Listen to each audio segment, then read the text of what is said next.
August 28, 1963, 250,000 Americans, black and white, young and old, descend on the nation's capital in a show of solidarity. It was called the March on Washington for Jobs and Freedom, but it would be remembered as a turning point in the fight for civil rights. That day, the Reverend Dr. Martin Luther King Jr. told America about a dream. And today, San Antonio honors his legacy.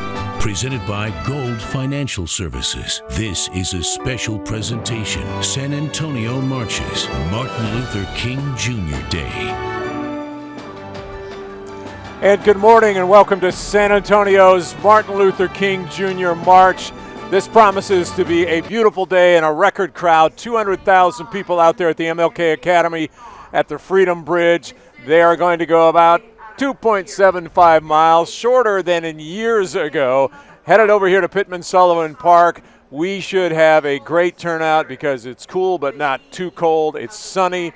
It's going to burn off here, we are told. And a beautiful crowd already here at Pittman-Sullivan Park where they're holding a worship service behind us. I'm Randy Beamer with News 4 and Fox San Antonio's Ryan Wolf here. We're going to be here for the next 2 hours. It promises to be a fascinating time. It is so great to have you with us here on what could be an historic day. They're expecting as many as 200,000 marchers to come here as we all honor the life and legacy of Dr. Martin Luther King Jr., who today would have been 87 years old. It's hard to believe. It's hard to believe he would have been 87. You think about just how much he has done for the civil rights movement in the 50s and 60s, and everybody here today has got that one goal, and it's to honor his legacy. And this is one of those events, the biggest in the country. We have a group covering this event, and we have our Emily Bauckham, who is going to be at St. Philip's College. We have Darlene Dorsey, who is going to be Darlene with the mayor right now. Darlene?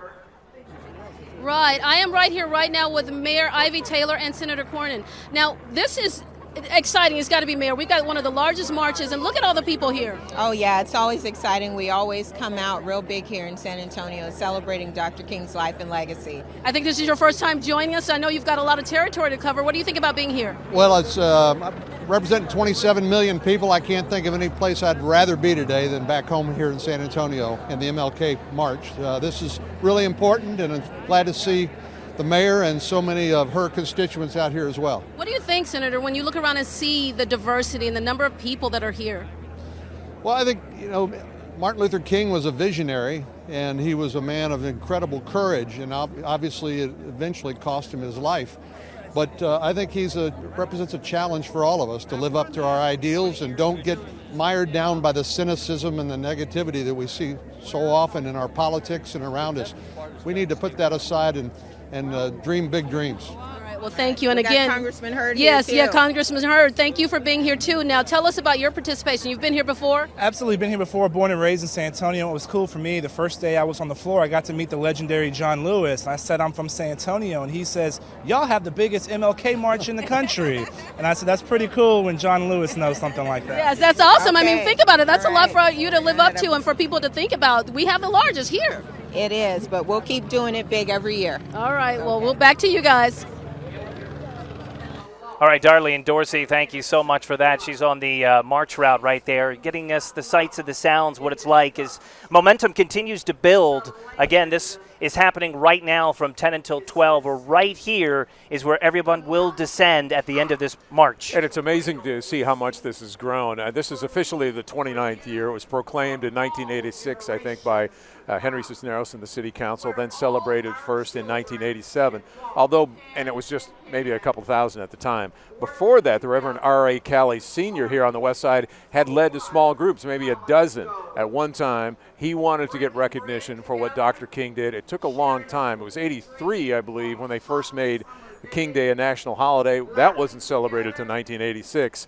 So San Antonio's march is one of the oldest in the country, grew into this incredible thing, and everybody has their own guess or reason as to why, but it's just amazing to see. And we're also going to be showing you Emily Bauckham at the St. Philip's College, and later we'll show you the ceremonies here on stage. Yeah, and you know what? A lot of credit's got to go to the MLK Commission because they have worked on this march for this year since May of last year. So it just goes to show you how much time and effort is put into this, not to mention the hundreds of volunteers.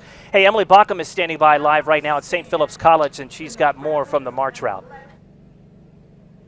Ryan, it's so interesting hearing you and Beamer talk about the history of this march, and it was really cool to hear Darlene talk to Representative Will Hurd saying that John Lewis, you know, a civil rights leader, a national civil rights leader, said San Antonio has one of the largest marches. It makes you really proud to be from a city that values so much diversity. We're along the end of the route. We're outside of St. Philip's College, so not a lot of activity, as you can see, but this is a really good place to park if you're around here, and it's a really crucial part of the route. If you can see about a half a block up, people in purple shirts, those are volunteers. They're getting water available and first aid. When you have a couple 100,000 people converging on a 3-mile stretch of the city, you really need to make sure you're prepared, and they certainly are prepared. As the marchers make their way down towards St. Philip's, we'll bring you live reports and updates from the march route. Back to you guys. All right, thanks, Emily. And a lot of people are going to be just also sitting out on their front lawn with their chairs and watching what is going on here. Some of them aren't going to be going that whole parade route. Some of them can't. That's why a lot of people are here. There are going to be VIPs at the end here. They expect, you know, tens of thousands on where we are, Pittman Sullivan Park, and they are going to watch ceremonies throughout the afternoon. In fact, there's going on right now. We're going to have different rappers and poets. There's going to be singing, and I believe right now it was Cynthia Summers, who is a poet that just wrapped up there. And so coming up next will be Jarrell Flowers, who is going to do a rap performance. A rap performance. And it's a great, this is so much bigger than it used to be. Let's listen into a little bit of Jarrell Flowers.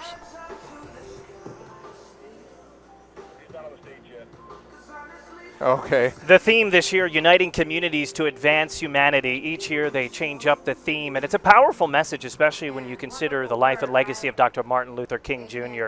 And what's also important to note is how many kids benefit from this each year. Something like $250,000 in scholarship money will be raised this year alone to help put kids through school. So such an important part of this program. Now let's take a listen to Jarrell Flowers. Once again, he's a rap artist who's hitting the stage right here at Pittman Sullivan Park. To celebrate the life and legacy of a man who was willing to dream big. In order for you to do that, you have to know who you are.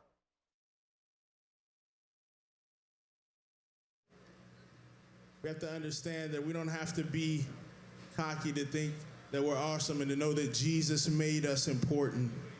He made us something special. The song's called I'm Awesome.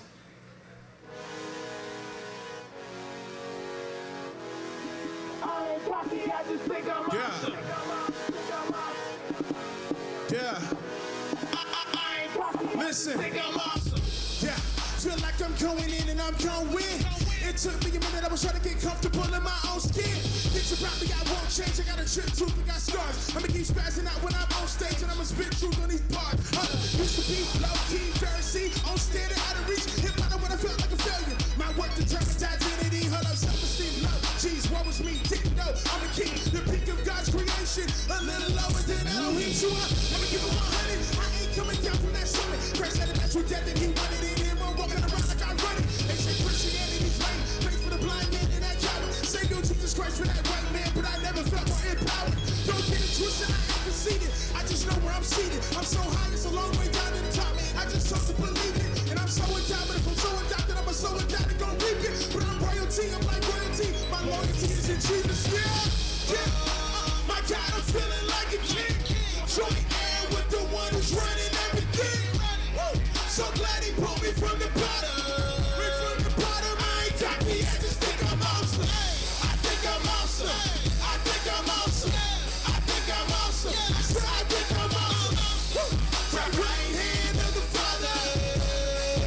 I ain't cocky, I just think I'm awesome. I got the faith of a mustard seed, now your boy talking reckless. Got me claiming the city, country still on my checklist. Man, I feel like the greatest, coming off a hiatus. Coming down and going to switch it, but it's on my haters.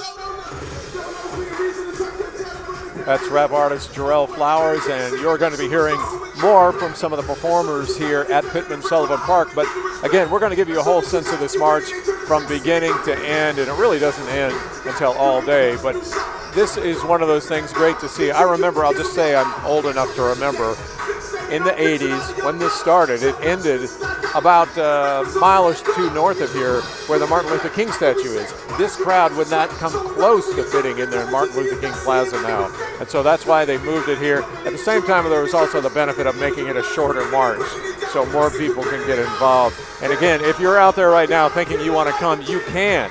You can park at St. Philip's College, get a VIA bus, come on down. They will put you on a VIA bus and then take you back to St. Philip's College. Or, of course, you could just stay right here and keep it tuned to News 4 SA or Fox San Antonio as we continue our 2-hour live coverage. Take a look at it from the chopper. As many as 200,000 people are expected for this procession as it makes its way from MLK Academy here to Pittman Sullivan Park, and our coverage continues next. San Antonio Marches, Martin Luther King Jr. Day, presented by Gold Financial Services.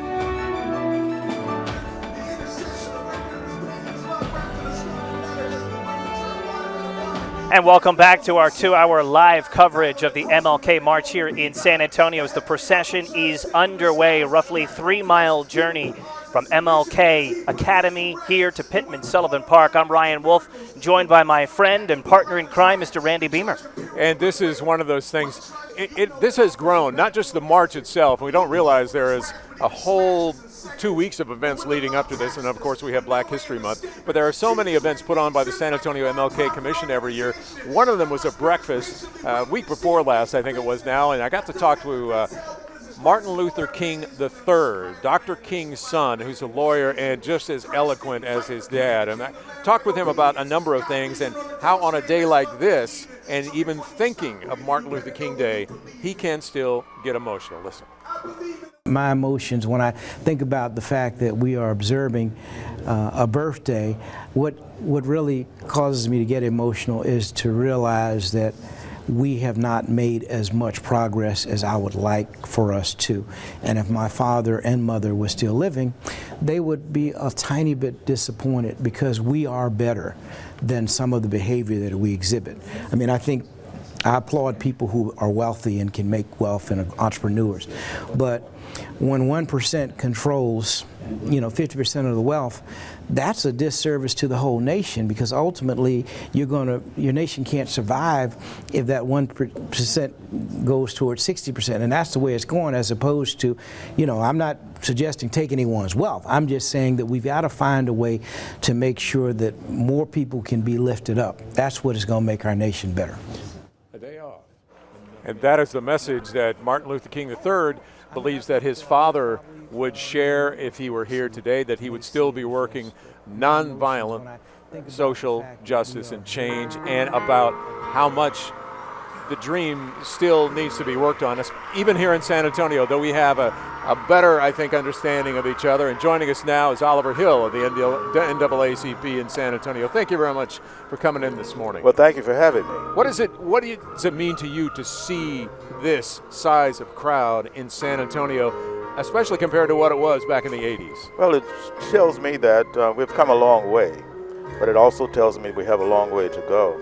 We see more people are being more engaged, so there's more diversity in what we see in the march, in the community in itself.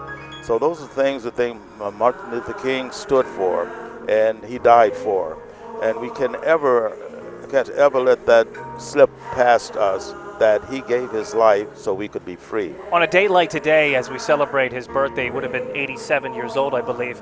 What are you thinking about today as you see the sights and sounds here of the people of San Antonio who have gathered here with one mission? Well, you see, Martin Luther King would have been only 7 years older than I. So I know what he has experienced, and I've seen these changes in my life. So I'm very pleased, and I'm very pleased with San Antonio that we don't have the same atmosphere that some of the other cities have, but we still have a long way to go here in San Antonio. Why do you think it is the way it is in San Antonio? Well, the NAACP works in trying to work with the police chief, the district attorney, the U.S. Attorney and the FBI on issues for all people. So I think our input to them on issues involved with the quality of life for everybody is essential for them to improve their policing tactics. And I think that may have something to do with it. And how about the turnout of the young people here, especially every year? It seems like now there are, schools that send busloads of young people here. They need to know the story. We always say, and I say sometimes, history can be his story and not necessarily the story.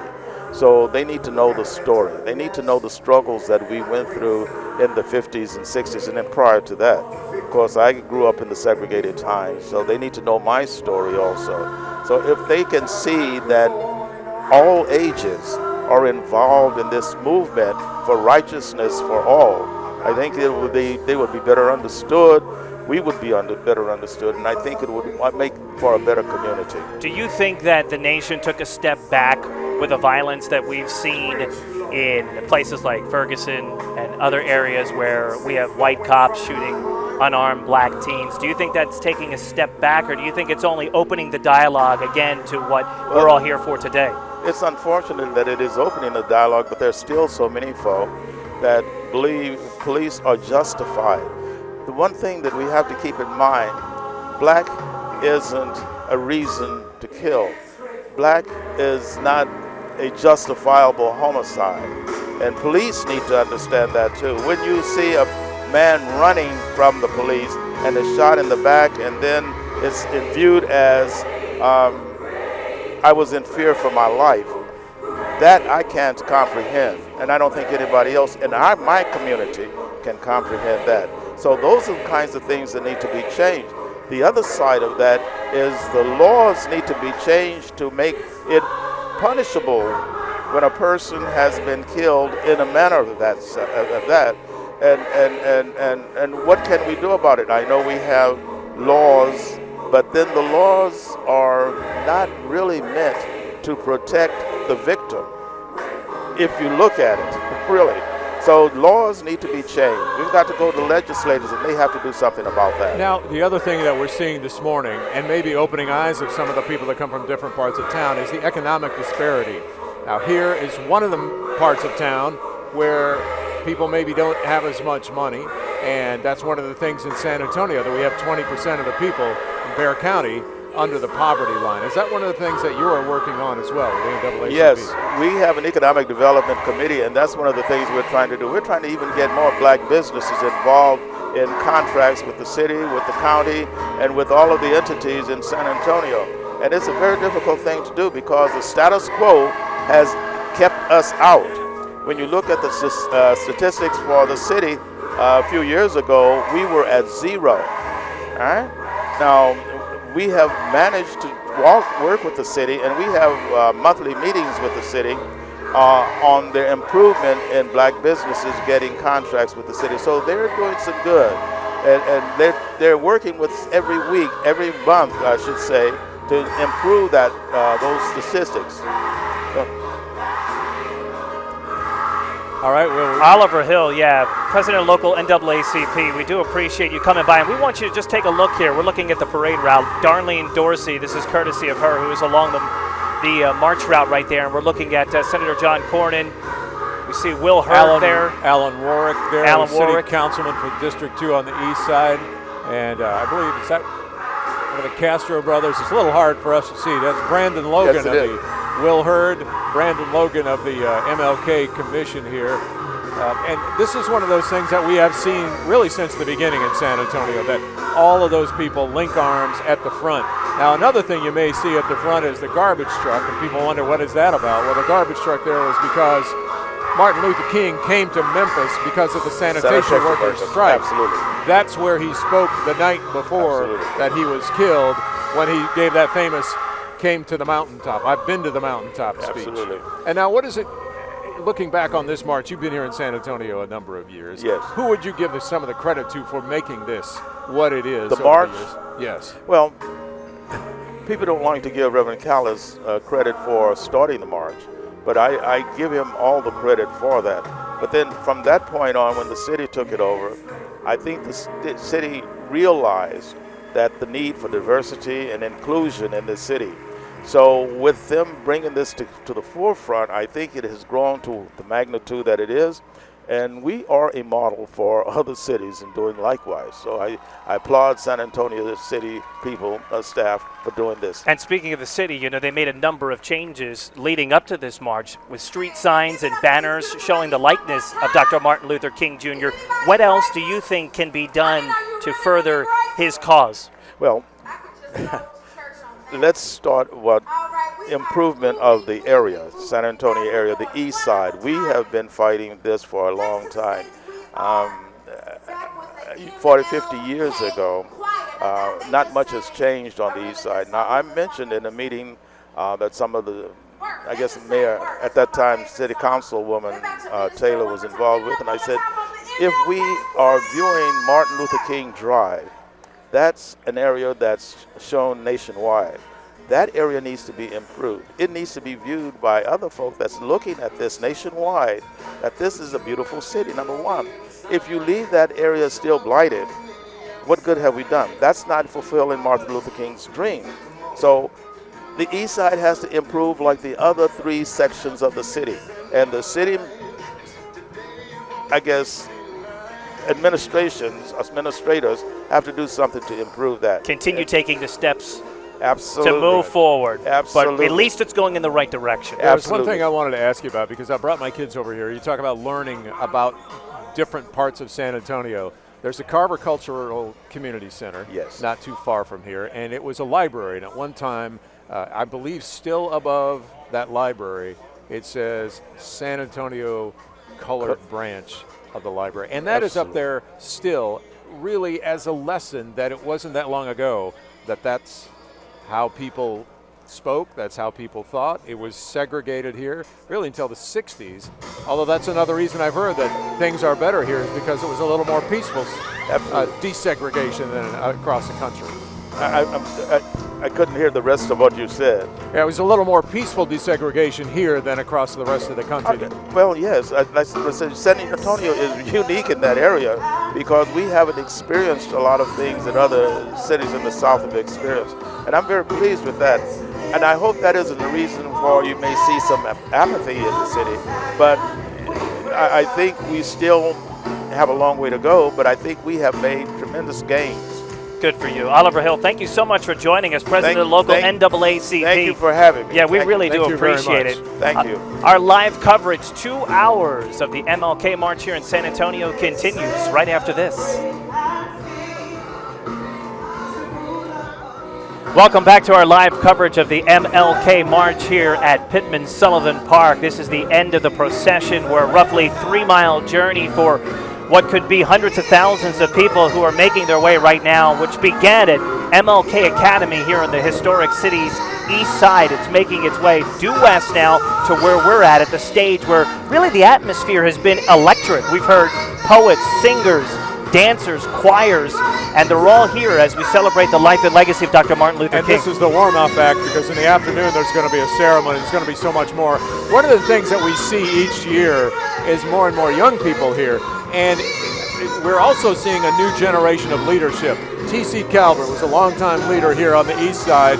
His son, Tommy, is now a leading figure here in San Antonio and a county commissioner. Take a look. It's got to be the most diverse precinct in all of the county, and it's about 500,000 people that I represent. Tommy Calvert Jr. grew up in Bexar County's Precinct 4. I was born down here in the southeast part of the precinct, but about a year ago he was sworn in as the first black commissioner over the same area. Thank you for making history. After being sworn in, he got right to work. The commissioner had a list of 38 projects, and it's been mission accomplished. There's some dreams come true. Calvert says voters helped him create the list that included a major cleanup for the Camelot 2 neighborhood, long plagued by illegal dumping. And of course, he had help from other city, county, and business leaders. His parents also helped shape his work ethic. My mother got her PhD at 66. My dad calls me at 5 in the morning, getting me ready for work. I'm a workaholic.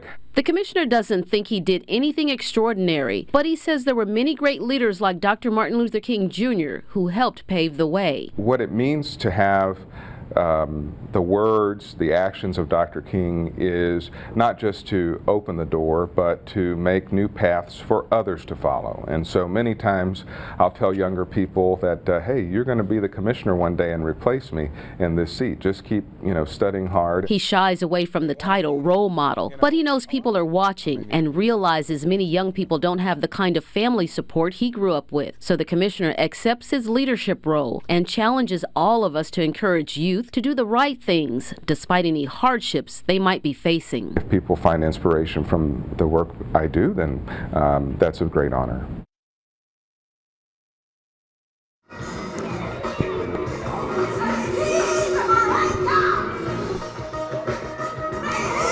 Again, that was Tommy Calvert, the next generation, one of the many in the next generation of leaders here. And again, we're back at Pittman Sullivan Park. This is where that procession will end here. Procession is going to end here, and this is going to be a packed area. 40,000, I talked to one of the constables, at least can fit in this area, they think, in the grassy area next to the YMCA. And we're going to be able to come back and let you listen to some of that is going on stage, as well as take you out onto the march, show you exactly what's happening there, and talk to more people here in San Antonio. Yeah, right now on the stage, we're listening to the New World Covenant Church praise team, one of dozens of acts here at Pittman Sullivan Park as people celebrate the life and legacy of Dr. Martin Luther King. Our live coverage will continue right after this. Presented by Gold Financial Services. This is a special presentation. San Antonio Marches, Martin Luther King Jr. Day. Welcome back to our live coverage of the MLK March here in San Antonio. We're coming to you live from Pittman Sullivan Park. I'm Ryan Wolf, joined by Randy Beamer.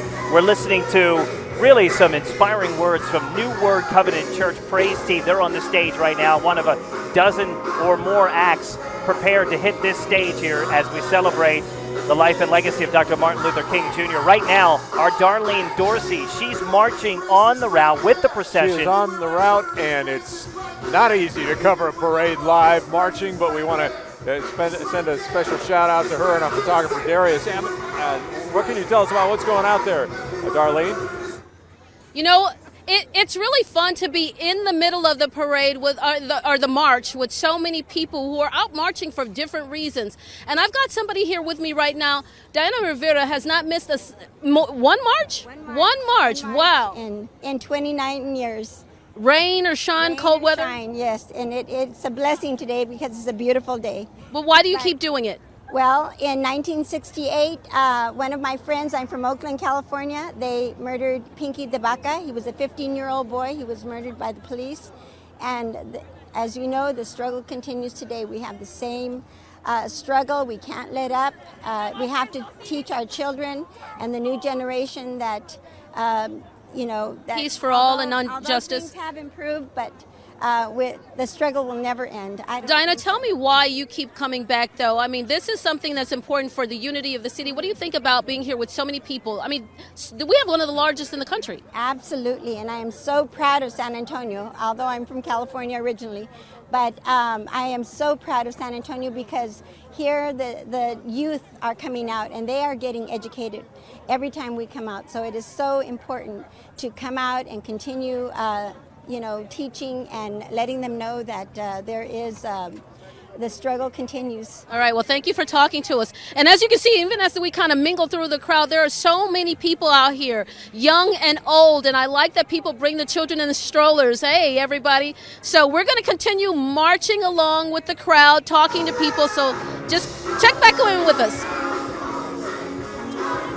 All right, thanks, Darlene. And this is unlike some of the marches across the country. I believe it's a parade in Los Angeles where they have like drill teams and marching bands and floats, but this really gets the community involved. I want to introduce you now to a man who has retired 3 times. I've known him for years. You're in the military, you're at USAA and the San Antonio Area Foundation Philanthropist Group, and now you're the honorary chairman of the MLK Commission. And I think I'm one of those people that have benefited from Martin Luther King and what he stood for. And I think that is one of the things that we've got millions of people across the nation and hundreds of thousands here who have benefited from all that he did and all that the other civil rights leaders did. And that's the reason I'm very proud to be here with you. How have you seen the evolution here in San Antonio when it comes to this celebration on his birthday? How have you seen this evolved over the years? Well, I got here 25 years ago after retiring from the Air Force. And I came right to one of these, and it's been going on for 29 years. There were 30,000 people at that time. And now we're talking about upwards of 200,000 folks. And I think that we've got more people involved, more churches, more corporations, more schools. Everybody is involved, and I found it to be one of the most impressive things coming from Ohio, as raised in Ohio, and coming from New Jersey after retiring, to find San Antonio with this largest march in the nation. Not a parade here. This is a march. This has purpose. But we only have, what, 7, 8, 9% African American population here. How do you explain it to friends across the country that it is such a huge march here? Some people say, well, the weather plays a big part in it. No, Randy, I think I explain it this way. We're well known for the military. We're well known for biomedical. We're well known for hospitality. But the thing we're most well known for is the diversity of our community. And even though there are only 7% African American, we all respect each other. And that is the lesson that San Antonio can teach to the rest of the nation. And we see that displayed on the route as we watch marchers carrying signs. Right. They're wearing T-shirts with the likeness of Dr. Martin Luther King Jr. on it. And you mentioned, you know, the togetherness and all of the different corporations and people coming together, uniting. You also must be proud of the fact that there's so many who benefit from this as well when we're talking about the children, the youth, and education. Yeah, well, the theme of this is unifying communities to advance humanity. And we're going to emphasize, we're focusing on diversity, inclusion, and education. Education is something that just keeps on giving. If we can help one child who needs, regardless of the ethnicity, if we can help one child, that carries on to his children, her children, their other children. So it just keeps on giving. And if they had half as much energy as you, this would be a great world. Reggie, we appreciate you coming on and for all your work here in San Antonio. Stay right there. Our live coverage of the MLK March continues right after this. San Antonio Marches, Martin Luther King Jr. Day, presented by Gold Financial Services. And welcome back to San Antonio's Martin Luther King Day March. And once again, we are expecting 200,000 people to march nearly 3 miles through San Antonio's east side, straight west on Martin Luther King Drive to Pittman Sullivan Park, where there's going to be a huge celebration and a service and all kinds of things going on right now. As a matter of fact, we've had a poet, a rapper, we've had all kinds of musical groups, and I'm not sure. And not even just the stage itself, but around the stage, there's all sorts of things going on. Everything from donating blood. There's a wreath-laying ceremony that's going to be happening later on. And it's a great opportunity to come here and just be a part of a community that is coming together for a sole purpose, and that's obviously to honor Dr. Martin Luther King Jr. And we talk about, nonviolence, protests that he would push throughout the civil rights movements to get equality. And we should mention the people here who are keeping everybody safe. We're talking about thousands and thousands of people. We have noticed a good police presence, as there always is, but say up on the YMCA building, you see police up there. I talked to a number of constables. We see SAPD, we got park police, code enforcement, parks and rec, transportation. They're all here keeping everyone safe, and the weather just keeps getting better and better, too. So let's toss it right now. Emily Baucom She's standing by at St. Philip's College along the parade route towards Pittman Sullivan Park right here where it ends, and let's listen to what she has to say. Hi, Ryan. We are at kind of the quieter end of the march right now. This is toward the end of the route next to St. Philip's College, but people have staked out prime spots waiting for the marchers to get to us. And one of the people here is Karen Newton with her granddaughter. How are you doing, Karen? I'm doing fine. I understand that you moved here in the late 50s, so you experienced the civil rights movement here in San Antonio. Yes, my dad was in the Air Force out at Lackland Air Force Base. He taught doctors, and we came here in 1959, so I was on the tail end of the civil rights movement. And then you said that you attended really the first marches out here before it became official. It was kind of a growing movement. What were those like? Oh, it was pretty nice. The first year, I actually attended before it became a holiday. The year before, I think 85, 86, and it was just a few people that would get out and march on his birthday. And when it became a national holiday, I believe in 86, 87, then we had a national, we did a nice march. It wasn't as big as it is now. And we marched from the Coliseum to the statue. So that was the very first of it, and it's grown ever since. That's so cool. And, you know, times have changed. Not only is the march longer, but you're here with your granddaughter who has the day off from school. You're going to join the march from here and walk the rest of the way. What lessons do you hope she takes away? Well, I've been talking to her, and also she's learned at her school that about injustice and civil rights and how great a man Dr. King was to stand up to all this. I remember the segregation, colored and white.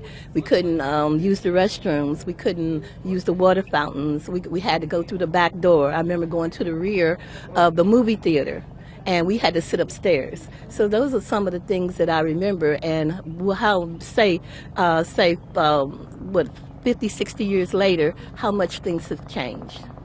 It's wonderful things have changed. When you hear those stories, it puts into perspective why we're out here. And maybe in 50, 60 years, she'll be here with her granddaughter. Well, I hope so, and that's one of the reasons we fought to get ready this morning so we could come to this. This is her very first time. She's 6 years old. Her name is Candace Burdine, and it's so important that we continue to keep this in mind, how the struggles of the civil rights movement, the struggles of Dr. King, and also that our little ones like this, that they will continue our fight, because it's still a fight. There's still injustice. There's still so much going on that they will pick up the mantle, say, 40, 50 years from now. Yes, ma'am. Karen Newton, thank you so much for your time. And Ryan Beamer, a lot of people out here have been commenting about the weather, how fortunate it is that the sun is out. It reminds me of Dr. King's quote, "Darkness cannot drive out darkness. Only light can do that." And look around. The city is full of light today. Back to you guys.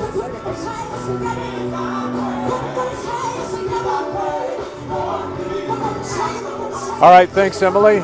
One thing we want to let you know here is that this is a healthy sound system behind us. That is Dana Hemphill on stage, and she has got the crowd fired up here. We're going to let you listen to a little bit of Dana Hemphill here at Pittman Sullivan Park.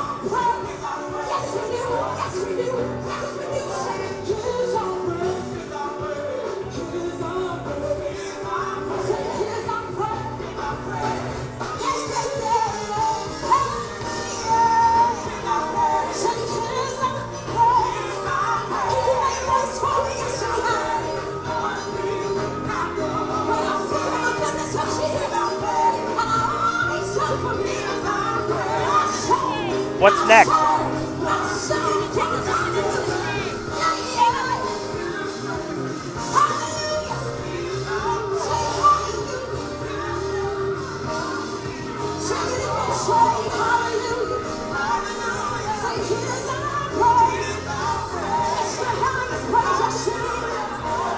All right, you're listening to Dana Hemphill right there on the stage here at Pittman Sullivan Park. So many acts that are going to be hitting the stage, singers, dancers, poets, and one that I'm really looking forward to is the MLK Choir.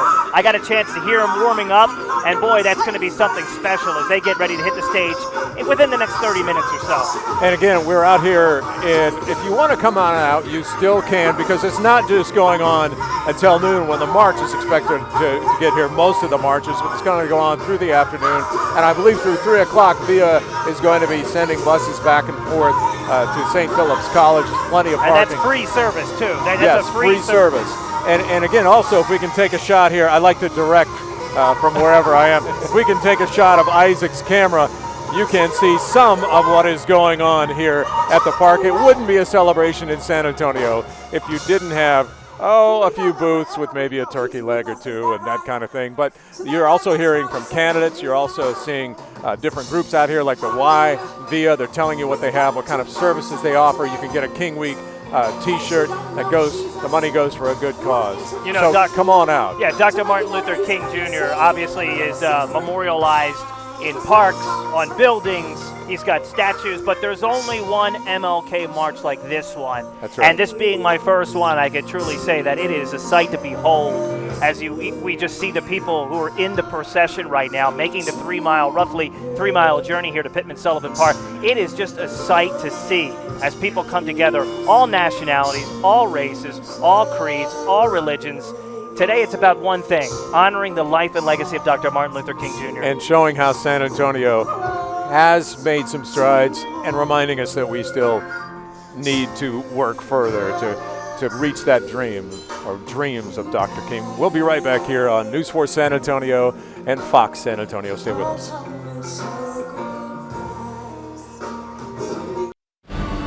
Presented by Gold Financial Services. You're watching San Antonio Marches, Martin Luther King Jr. Day.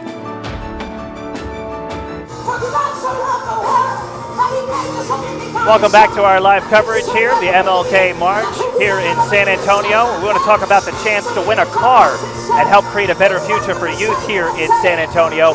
We're partnering with the San Antonio MLK Jr. Commission to raise scholarship money for deserving high school seniors. And thanks to our friends at World Car Nissan, you can help make it happen. They're raffling off a 2015 Nissan Altima, a beautiful vehicle where that money will help fund those scholarships. It's simple to get involved. Head to news4sa.com or foxsanantonio.com to get your $50 ticket or tickets.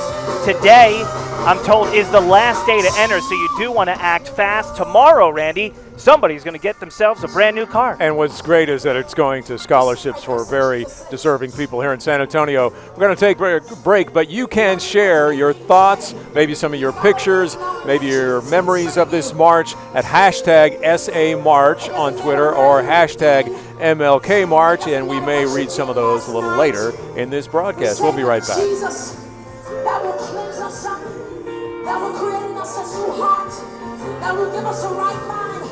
Do I have a witness? Did he do that for you? Presented by Gold Financial Services. This is a special presentation. San Antonio Marches, Martin Luther King Jr. Day. To San Antonio's Martin Luther King March, and I guess you could call it a celebration, an all-day celebration here at Pittman Sullivan Park, where the marchers will start to drift in, at least the ones that have swift walkers that have made it all the way. But there are a whole lot of people here now because a lot of people come here for this, and there were all kinds of events during the march for the people who can't walk that far, and for the people who just want to come here, there's a praise service. And I believe right now on stage we have Ren, or we're going to have Ren, and then in a short time, MLK Choir. MLK Choir. And we're going to make sure that we bring you some of that. But this is just one of those events in San Antonio that, looking back, as a guy who's been here for as long as you've been alive, it's amazing to see how this has grown. Just again, if you're not from here, this started in the 80s, 1986. I think 1987 was the first year. Yep. And it started with maybe a couple thousand people. I was looking back at some of the stories that we had, and there was 7,000, and then there was 12,000, and then it outgrew where it ended at Martin Luther King Plaza, where's the statue of Dr. King, and that's why it had to end here, which didn't hurt because it's shorter. Well, it's the historic East Side too. I mean, this is a perfect backdrop for this right now. And we're taking a look now at the live chopper view and the ground crew that we have on the scene there. As we're watching the thousands of protesters, we want to show Black Lives Matters.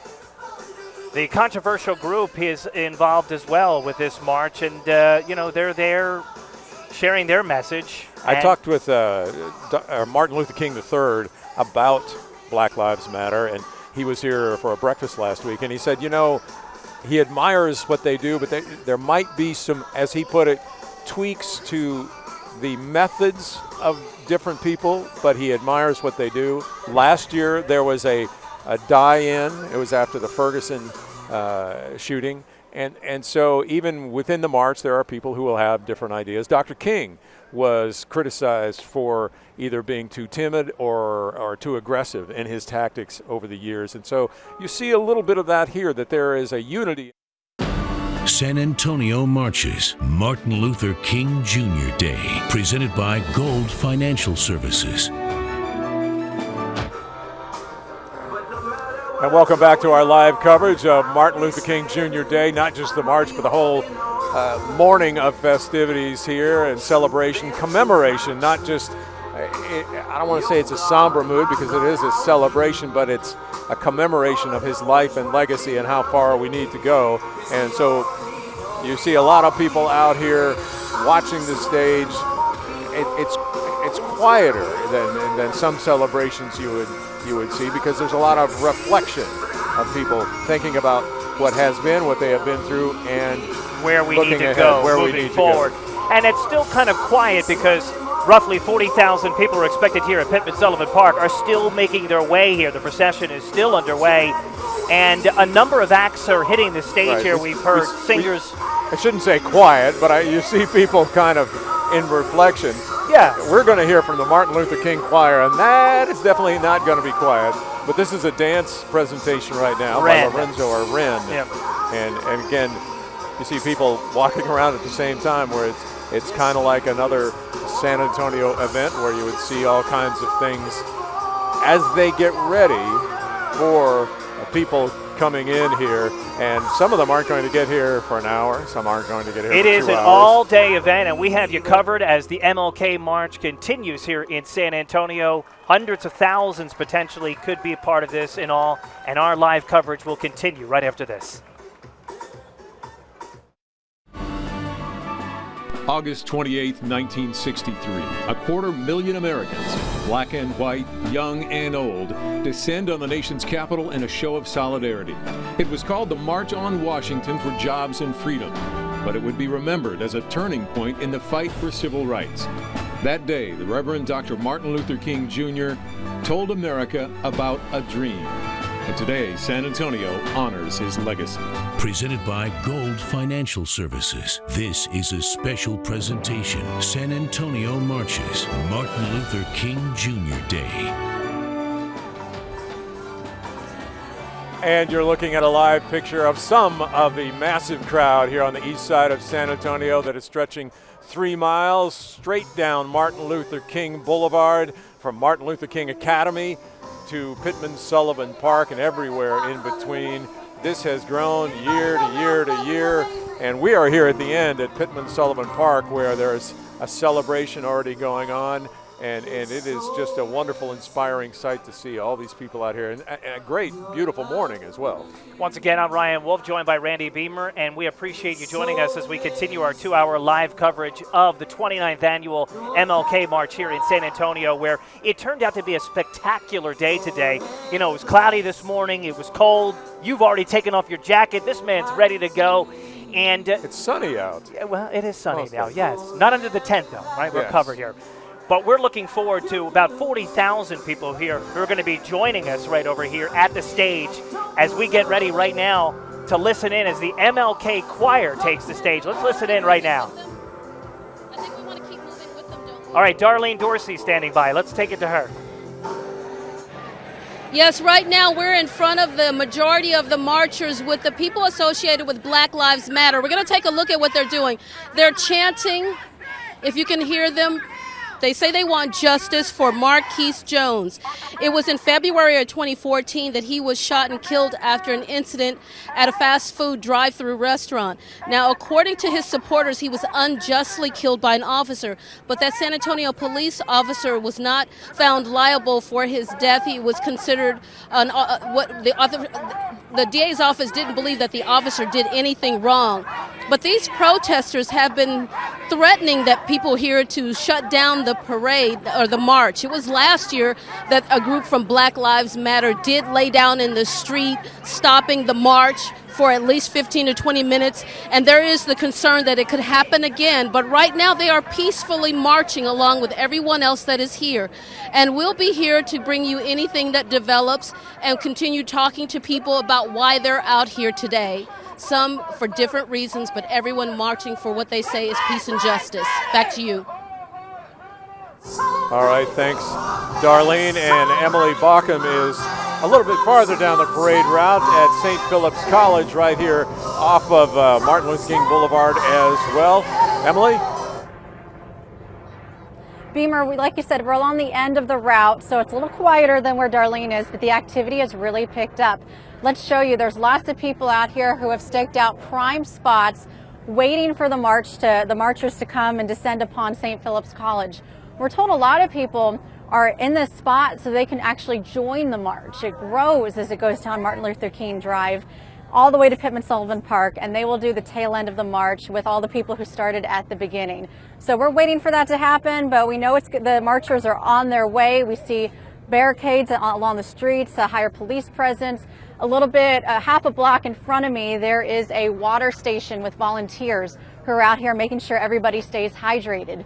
When you have a couple 100,000 people descend upon 3 miles of the city, you have to be prepared, and they certainly are. So Beamer, Ryan, back to you guys at the main stage. All right, Emily Bauckham reporting there from St. Philip's College. She's pointing out some of the sights and sounds there along the march route as the procession is making its way here to Pittman Sullivan Park. Roughly 3 miles, so not everybody is taking those steps, but they are participating in their own way, as you saw there along the route, holding signs and banners and participating. And some people wanted to come here early, frankly, for the music, and we're hearing right now the Martin Luther King Choir.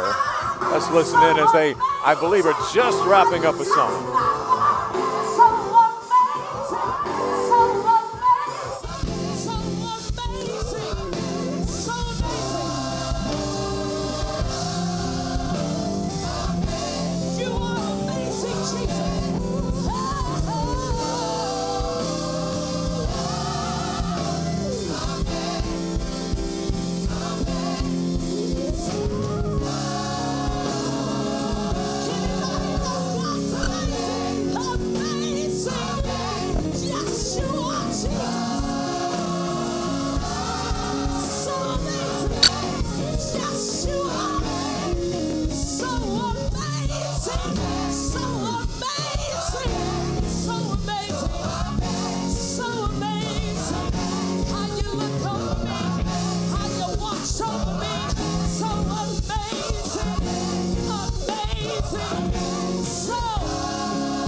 Welcome back once again as you're listening to the MLK Choir.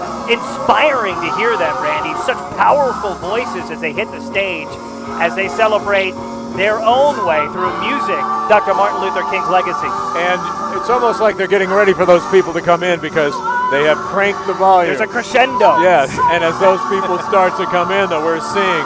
And again, this is a walk, and it's a slow walk. And when people came to, say, St. Philip's College and Park, they took them behind the other marchers, so they didn't just come in from the side.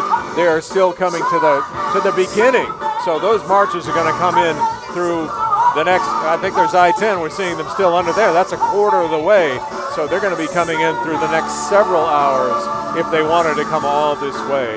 You can also, if you want to, go right to that St. Philip's College, and I think they'll bring you down here, or it's not too far. You can just walk down here. And you can certainly participate as well online on Twitter. Use the hashtag #SAMarch or the hashtag MLK March and be a part. Share your photos. Share something that inspires you about Dr. King.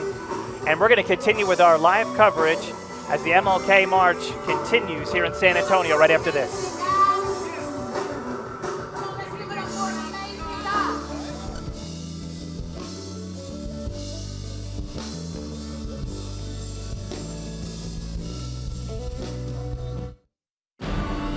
presented by Gold Financial Services. You're watching San Antonio Marches, Martin Luther King Jr. Day.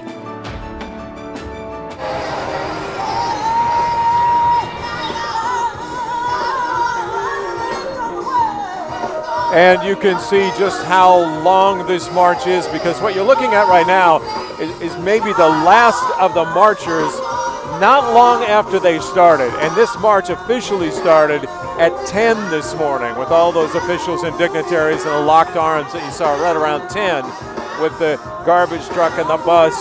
But these are the people in the back, and so that shows you just how long. It's like a staggered start at a race, if you've ever been to one of those. And they are making their way over that 2.75-mile route here to Pittman-Sullivan Park, where we expect them shortly. Some of them have already gotten here if they're running through it, if they're speeding up, but they are going to witness quite a celebration here. And again, 200,000 people, as many as 200,000 expected, gotten bigger every year. I believe last year was 175,000 or so.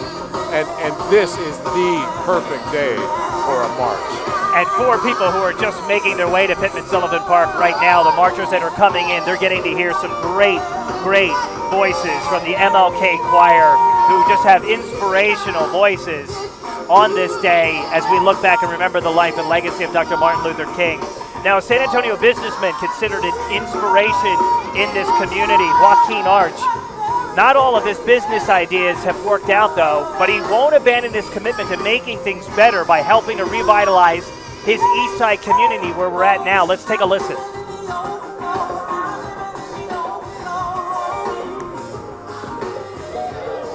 This is the Barber Jordan. Some projects are big, others a small piece of the pie. City projects Joaquin Arch is hoping to grab. We'll be bidding on some scopes of work. Arch and his wife own Straight Line Management, handling construction projects. He bought and renovated a building on the east side and leases space to other small business owners. Everybody shares information. Arch says people wonder why he started a company and bought other properties in this area. If you buy it, you control it and you can stop it. Stop the spread of crime, he says, often violent in this neighborhood where he grew up. Almost every night you heard shootings. I mean, there were plenty of nights I had slept on the floor. Arch came back to the area after college. City and federal grants are helping with redevelopment, and he wanted to be part of the effort, giving people a hand up, not a handout. I look around here, you still see the trash, you see the stray animals, but you still see opportunity. Yep. It's coming. Arch mentors students and provides neighborhood sports, positive activities to keep youth out of trouble. Being a role model is a lofty title he tries to live up to. I think generations are supposed to take it to the next level. Arch admits to some failures, but it didn't stop him. He always has a plan and hopes his journey can inspire youth in an area where hope is needed. I see the possibility. I see hope. I have a vision. And now live back at Pittman-Sullivan Park, MLK's choir just wrapping up here. This is just, it kind of reminds you of Fiesta in a way, but with a purpose. Not that Fiesta doesn't have a purpose, but it is really one of those things inspiring to see in San Antonio. We come together for any reason. You know, the kind of the joke is any reason for a party. This is not a party, this is a commemoration. Commemoration. But it's great to see so many people here celebrating what makes San Antonio unique. We come together as no other city does. And we're also celebrating a civil rights leader, probably the world's greatest civil rights leader, who has really brought people together here today, through his work over the civil rights movement in the 50s and 60s. People here have the freedoms that they have because of what he paved along the way. You think of words like human equality, nonviolence, racial harmony, acceptance, respect, goodwill among citizens. People here today embody those very words, those very characters. That's what they're here for today. And they're carrying signs, they're carrying banners, they're wearing t-shirts, and they're here all for one purpose, and that's unity, Randy. Right, and as they carry as well, drinks and funnel cakes and cotton candy, they're also being taught something as well. So it's not just a holiday, a day off for kids to stay home. Also, by the way, if you want to come out, not only listen to great music and enjoy food and get a message, but you can give blood. You can literally help other people while you're here and help out the MLK Commission and Scholarships by buying T-shirts. Yeah. They're expecting more than $100,000 to be raised for scholarships to help the youth right here in our area go to school. And we have that raffle. If you'd still like to take a part of it, thanks to our friends at World Card Nissan, you could get a brand new Nissan Altima. We have the information on our websites, news4sa.com and foxsanantonio.com. Tickets have to be purchased today, though. This is it.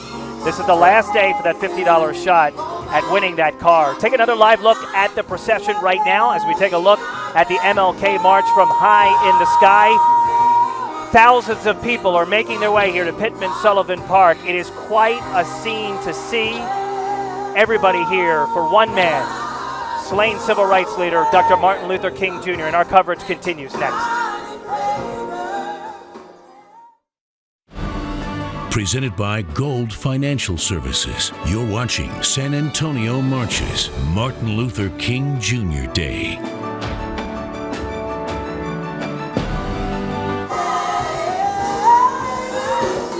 Welcome back to our live coverage of the San Antonio Martin Luther King Day March. I'll tell you what, Ryan Wolf joined by Randy Beamer here. I like the way you put it. It's a party with a purpose. You know, the people here, there's informational booths, there's all sorts of food booths and things that you could do in and around where the procession's at. But there is a festive attitude here. There's a festive feeling in the air. There is, and it's great to see so many young people here, and some of the people.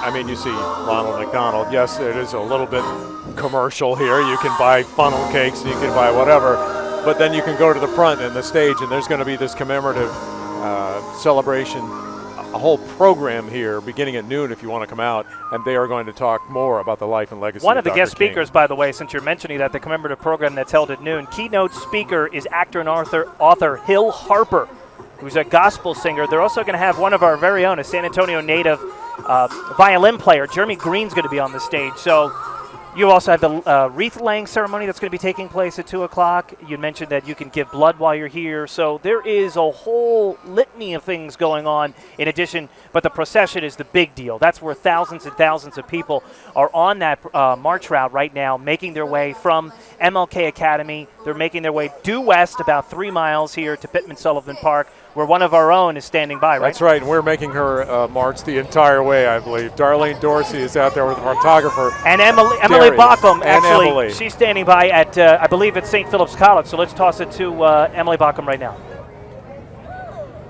Yeah, Darlene's walking. She is trying to get ahead of the marchers right now so she can join you guys at Pittman Sullivan Park. We are staying in one spot for now. We've met a lot of really cool people along the way. The bulk of the march just passed us about 30 seconds ago.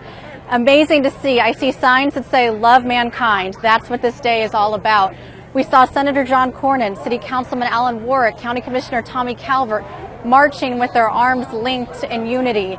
Very cool sight to see out here. Church groups, school groups, businesses. Over here we've got a giant dog walking. Lots of people excited out here. They are almost at the end of this nearly 3-mile journey. And when they get there, Beamer, Ryan, they want to say hi to all of you. Bring her up.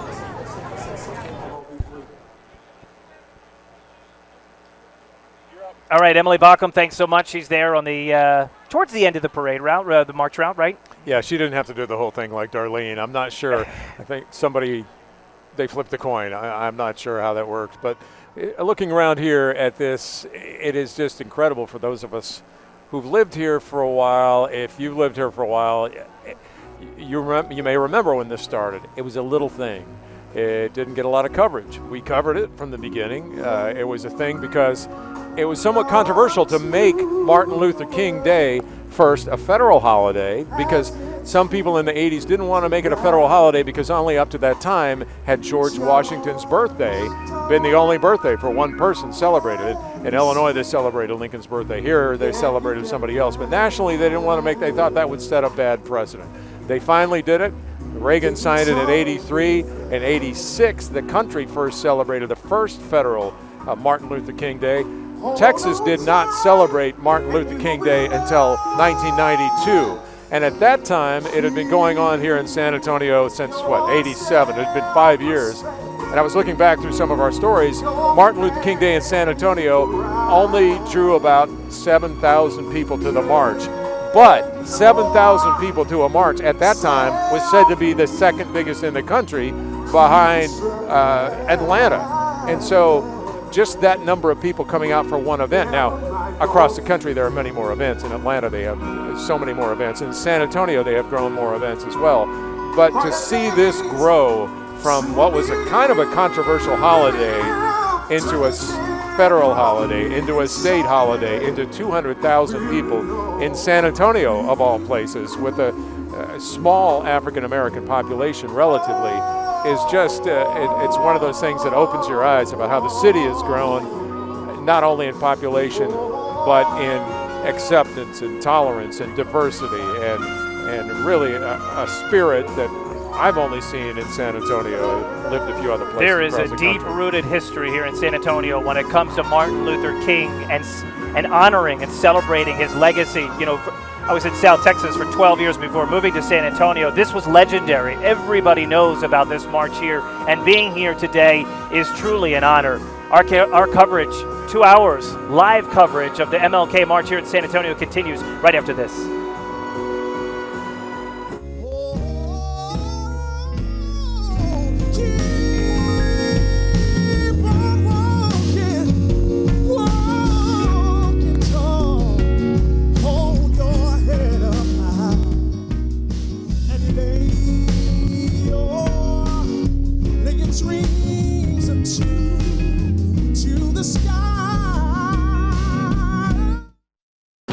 Presented by Gold Financial Services. This is a special presentation. San Antonio Marches, Martin Luther King Jr. Day.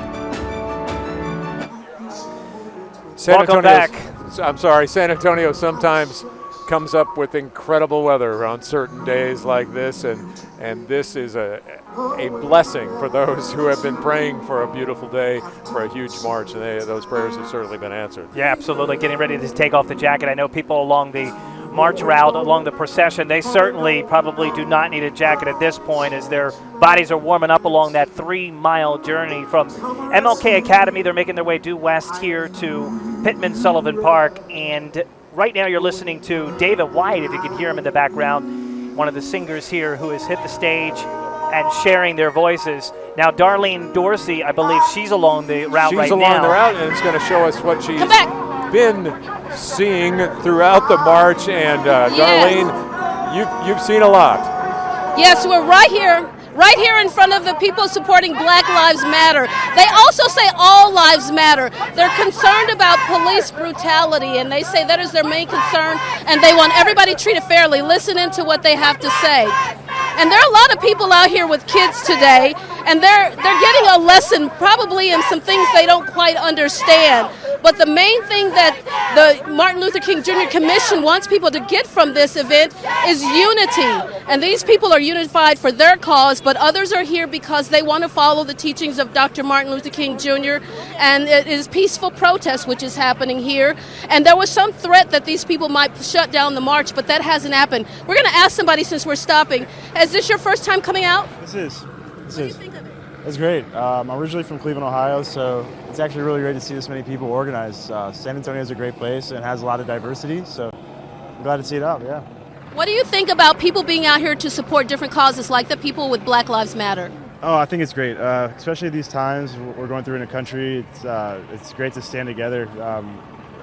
We've never done this before, you know, so we'll see how we go step by step, and everybody's here to support everybody, so it's really nice. All right, well, thanks for coming out. And again, you see people from all walks of life, all parts of the city, all here to honor Dr. King's legacy. Now back to you guys. Darlene Dorsey there with the Black Lives Matter protesters. That reminds me of one of the reasons we were talking earlier about how San Antonio desegregated without as much trouble as other cities. It was said to be because in the 1960s, for one thing, the police said that they wouldn't interfere with some of the protests, the sit-ins at the lunch counters here. There was a stand-in where they held lines in front of the Majestic Theaters that the police said, that's fine, we're not going to intervene. Whereas across the South, in many places, of course, there are whole different scenes of how police handled. And it was at the same time, roughly 63 to 65, that you were seeing, protesters blasted with water cannons in Mississippi and Alabama. Here in San Antonio, there was not that reaction at all, and so it's a whole, that's part of the whole different atmosphere, as well as the religious leaders here. That was one of the things we hadn't talked about earlier, was so many people here across different faiths have been much more accepting of others. The ecumenical world, getting those people together from the days of Archbishop Lucy in the 1960s, to Buckner Fanning and Patrick Flores in the 70s and 80s. Those people really have a part of the legacy that led to this march and led to people getting along better in San Antonio. And you heard Darlene, they're keeping it peaceful right now. Right. They had planned to maybe, cause some problems with a die-in or a sit-in or something to halt the marchers from being able to come here. But take a look. If we could take a look right now, a wave of marchers are making their way into Pittman-Sullivan Park right now. One of the first big waves are coming in right now. We're looking at the color guard right now for King Week. They're walking in right now. They've got Houston High School right behind them. These are the people that started at 10 o'clock, so it's taken them an hour and a half, but some of these people are moving a lot faster than you saw some of the other people that moved here, so they may get here not till 1 o'clock, but that's, I think, fine with the crowd on a beautiful day like this. The people here who are at Pittman-Sullivan Park, they're applauding. They're showing signs of respect to those who have made their way here. And it is quite a scene, as some estimated, I believe 40,000 people are going to be here by noon for the ceremonies that are going to continue here, and we'll have more live right after this. San Antonio Marches, Martin Luther King Jr. Day, presented by Gold Financial Services. Welcome back to our live coverage of the MLK March as the procession continues to make its way. They are funneling in here to Pittman-Sullivan Park, where it is starting to fill up fast. For the last hour, it was just a trickle, couple people here and there. Now, really, it's starting to fill up, and you could just see the wave of people as they make their way through. Some of them actually sweating, believe it or not. Yes, and one of them is up here with us, Judge Peter Sakai, who is, you might want to take that. Just take one of those earpieces off. This is live I'll TV. go like that. There you go. That way you can hear us. You just made it down that 2.75 miles with the rest of the marchers. What was that like? Let me tell you, this is what I call the heart of San Antonio. We bring all the diversity of this city to come together for our great causes. And that's celebrated the life of Martin Luther King. He was a mentor, he was a philosopher, he was a great leader in our country. And we have all these people in this community to come together. And I just was one person walking the march. And what did you feel was the mood there as you were making their way there? Because everybody's kind of marching for the same reason, or did you feel like people were there holding different signs? What was your feeling? It's a feeling of love. It's a feeling of, one of the great things I have about this march is I'm talking to everybody I'm walking along the march with. And we're having open dialogue. We have respectful dialogue. It's just what makes San Antonio great. And people telling stories. And also, as I've seen and covered the march before, it's older people telling younger people about why they should remember Dr. King and what his legacy was all about and what this day is all about, that it's not just a vacation day. And that's the beauty of this march, because we see all those young children coming in and being part of this. And I just ran into a few parents that I know very well, and they're bringing these children. And what this is, it's going to continue the legacy of Martin Luther King. Our next generation is going to know who Martin Luther King is, and that's what makes San Antonio great. Now, one of those things, you talk about young people, one of the things that you cover in your court, the 225th District Court, for years, you've seen the worst of San Antonio in some ways, especially the younger generation, the abused children, the neglected children. Where do we need to work? What do we need to work on in San Antonio? We do a lot of great things here in San Antonio, Bexar County, with our child abuse and neglect, but we just have so much more to do. The Express News just covered about all those premature babies and the lack of care. So we're going to continue to make it better for these families. We need to put families together. We need to protect children, empower families, and that's what we're doing there at the courthouse. And one of the main messages of Dr. King, unity.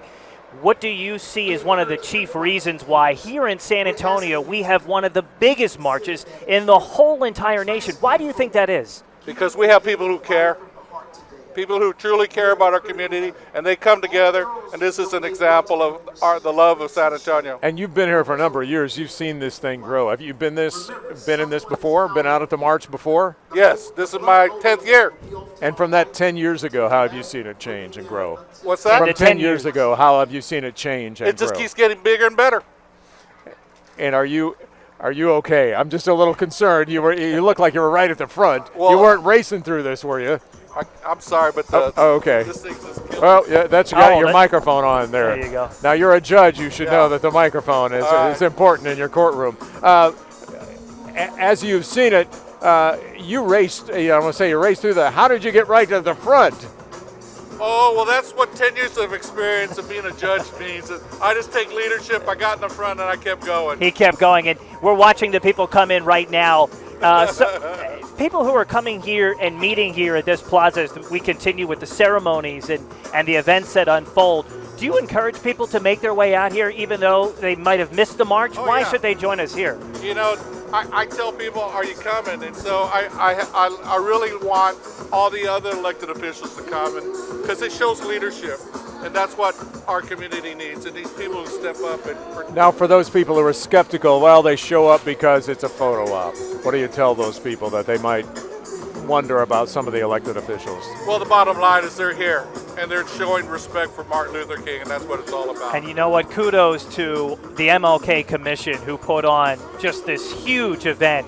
You're talking about preparations that started last May to put this on today. And you look at the law enforcement that's here. You look at all the hundreds of volunteers that put it on. And, of course, it couldn't have happened without people, the participants like yourself. So we thank everybody that's certainly here today. And we're going to continue showing the waves of people that are coming in. It is quite a sight. The grass here at the park at Pittman Sullivan, I'm starting to see less and less green, Randy. That's right. It's going to be, I don't want to compare it to Oyster Bake yet, but it's filling up like that.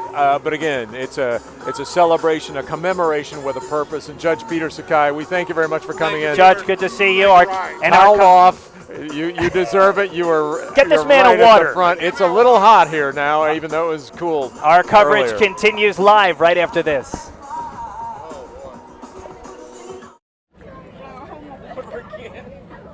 Welcome back to the MLK March here in San Antonio, live from Pittman Sullivan Park as the wave of marchers continue to make their way here into the park. The procession, 3 miles nearly. It began back at MLK. Emphasizing that. Well, because it was a fast 3 miles. We for see some people sweating. You know, the sun came out. So, we want to mention that it's taken some. But we didn't go 3 miles. We did not. We did not. Brandon Logan, who is chairman of the San Antonio Martin Luther King Jr. Commission, joining us. How have things gone from your perspective this morning? This appears to be the perfect day, a huge crowd. We're gonna bring Brandon in the mix in just a second. Darlene is standing by at a voter registration booth, and I'm told she's got some important information about what's happening there. Darlene, go ahead. Yes, we're here with T.C. Calvert. He was part of the early part of setting up this march. And what do you think about the turnout today? I think the turnout is tremendous. In the spirit of Dr. King, we're still carrying on the issues that Dr. King would have wanted us to take care of today. Right now you want people to register to vote. We want people to register to vote. We also want justice for Marquise Jones. Well, how important is it to get people registered at this event? Well, I think it's very important because they're making it so hard for people to register to vote now. Voter ID is voter suppression. It's like a poll tax. So we want to make sure that we get people registered to vote, and it's been real good. We've had a brisk turnout of getting people registered to vote. Okay, well, thank you for talking to us. We have seen a lot of people coming and going, and some people are getting a little extra treat for signing up to be a registered voter. There is so much happening right now. If you want other activities as marchers are coming back to the end of the route, and we'll be here to kind of talk to people about what they're doing. There's also a blood drive and a worship service. There's so much going on right now. Now back to you. All right, Darlene, thanks, Darlene. thank you for that. We this is one of the events, one of the many events here in San Antonio, the March. But over the last week and a half, 2 weeks really, we have seen so many different things, including Dream Week in San Antonio. There's a breakfast with Martin Luther King III, and I got to talk with him, and of course he's talking about his father, and I talked to him about what he thinks his father would make of how much progress we have made to date since his day. Take a listen. I think it would be a mixed bag. He would be proud of a nation that elected its first African-American president. In fact, he and Robert Kennedy predicted that we would have an African-American president a few years earlier than it happened, that they both predicted it. So he wouldn't be surprised about that. I think he'd be proud of many of the achievements that have been made as it relates to, again, individuals who've made great progress. But he'd be very concerned about the life of the masses of people, because there are so many, the number of persons that are living in poverty in a nation with an $18 trillion economy doesn't quite seem right. And we have the capacity to address it if we want to. And you miss him every day. Oh, absolutely. I mean, the biggest thing I miss is as a child, he was daddy. As an adult, how do we address this? No, don't have that benefit. And that's the human element. Dr. King, or Martin Luther King III there said, you know, as a child, Martin Luther King was daddy to him. And so as he goes on, it's kind of hard to deal with that, with people treating him as a legacy. And joining us now is Brandon Logan, who is the chairman of the Martin Luther King Jr. Commission. And I want to talk with you about just how successful this march has been today. This has got to, I don't want to say exceed your wildest dreams, but it's got to be pretty right up there with what you were hoping for. Absolutely. Well, thanks for having me, first of all. And as a descendant of a civil rights leader, there was a moral responsibility for me to perpetuate this legacy. And being a hometown kid from San Antonio, it's an amazing feeling just to be the youngest chair ever to lead a march of over 200,000 individuals. It truly exemplifies what Dr. King was fighting for, and ultimately what he died for, is to bring brothers and sisters together of all races, all cultures, all colors, in the spirit of freedom and justice for all. So my heart is swelling with full of joy, and couldn't be more proud of today's outcome. And you must also be proud of the money that's been raised so far.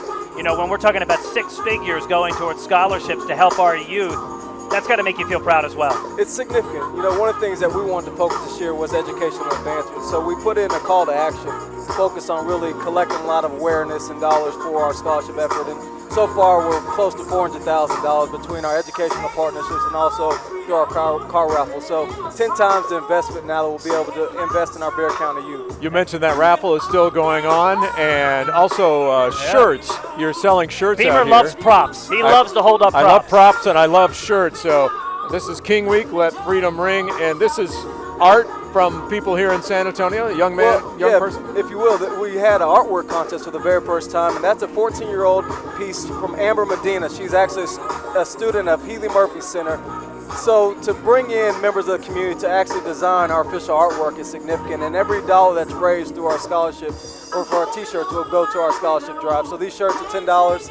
They'll be selling every single day. We also saw new artwork this year, banners and street signs with the likeness of Dr. Martin Luther King Jr. for this year. What can we expect in the years to come? Well, I think continual action of capital improvement. So this year, those banners will remain in place for the other 364 days of the year. But it's significant because we put a connection with the image of Dr. King and also the quotes and the words that he shared. And so whether you're walking down Martin Luther King Drive or you're driving down, you can actually understand what Dr. King was talking about, whether it was love, equality, education, or so forth. And as a young person who grew up here in San Antonio, you were at some of these marches. How is it different from when you were a young man? Just the organic growth. I think for us, we want to be more intentional with ushering in more groups of faith. We actually just had the Sikhs on stage just offered a prayer. So it was important about the groups that have been marginalized or mischaracterized to really go out there and establish a conversation and let them know this is a platform for them to be involved as well.